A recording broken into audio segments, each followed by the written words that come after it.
രോഗികൾക്കും കൂട്ടിരിപ്പുകാർക്കുമായി എറണാകുളം ജനറൽ ആശുപത്രിയിൽ ആരംഭിച്ച ലൈബ്രറിക്ക് മികച്ച പ്രതികരണം. രോഗങ്ങൾ സൃഷ്ടിക്കുന്ന വ്യഥയിൽ ഒറ്റപ്പെടുന്നവർക്ക് ആശ്രയമാവുകയാണ് ആശുപത്രിയിൽ സ്ഥാപിച്ച ബുക്ക് സ്റ്റാൻഡ്.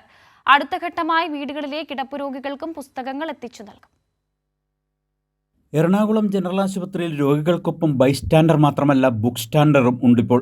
പബ്ലിക് ലൈബ്രറിയുടെ സഹകരണത്തോടെ ആശുപത്രിയിൽ ആരംഭിച്ച വായനാമുറിയാണ് ബുക്ക് സ്റ്റാൻഡർ. ദിനപത്രങ്ങൾ, ആഴ്ചപ്പതിപ്പുകൾ, പുസ്തകങ്ങൾ തുടങ്ങി കുട്ടികൾ മുതൽ ഏതു പ്രായത്തിലുള്ളവർക്കും വായനയ്ക്ക് ആവശ്യമായവ ഇവിടെ ലഭിക്കും. എറണാകുളം പബ്ലിക് ലൈബ്രറി ആദ്യഘട്ടമായി 30,000 രൂപയുടെ പുസ്തകങ്ങൾ ലഭ്യമാക്കി. ആശുപത്രിക്കകത്ത് ഒരുപാട് മാനസിക സമ്മർദ്ദങ്ങൾ, ചികിത്സയുടെ ഇടയിൽ ധാരാളം മാനസിക സമ്മർദ്ദങ്ങൾക്ക് പേഷ്യൻറ്റും അല്ലെങ്കിൽ ബന്ധുക്കളും വിധേയരാകാറുണ്ട്. അവിടെയാണ് നമുക്കൊരു രണ്ടാമതൊരാളിനെ കൂടെ താങ്ങായിട്ട് നമ്മൾ സാഹിത്യത്തെ കൂടെ ചേർത്ത് വയ്ക്കുന്നത്. ഒരുപാട് സന്തോഷമുണ്ട്. വലിയ പ്രതികരണമാണ് ഇതിനകത്ത് ഉണ്ടായിരിക്കുന്നത്. രോഗികൾക്കും കൂട്ടിരിപ്പുകാർക്കും ഇവിടെ എത്താം. ഇഷ്ടമുള്ള പുസ്തകങ്ങൾ തിരഞ്ഞെടുക്കാം. വായന കഴിഞ്ഞ് തിരികെ ഏൽപ്പിച്ചാൽ മതി. ഒരു പ്രത്യേകത, രോഗികൾക്ക് കിടക്കയിൽ ചാരിക്കിടന്നുകൊണ്ട് ഒരു കൈ കൊണ്ട് തന്നെ വേണമെങ്കിൽ ഒരു കൈ കൊണ്ട് തന്നെ പേജ് മറിച്ച് വായിക്കാൻ പറ്റുന്ന രീതിയിലുള്ള ചെറിയ പുസ്തകങ്ങൾ തിരഞ്ഞെടുത്ത് ഇവിടെ സൂക്ഷിക്കാൻ പ്രത്യേകം ശ്രദ്ധിച്ചിട്ടുമുണ്ട്. അടുത്ത ഘട്ടമായി പുസ്തക സാന്ത്വനം വീടുകളിലേക്കും എത്തും.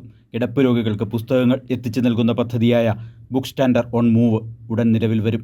കിടപ്പ് രോഗികളുടെ വാട്സാപ്പ് ഗ്രൂപ്പ് കേന്ദ്രീകരിച്ചാണ് പദ്ധതി നടപ്പാക്കുക. കൈരളി ന്യൂസ്, കൊച്ചി.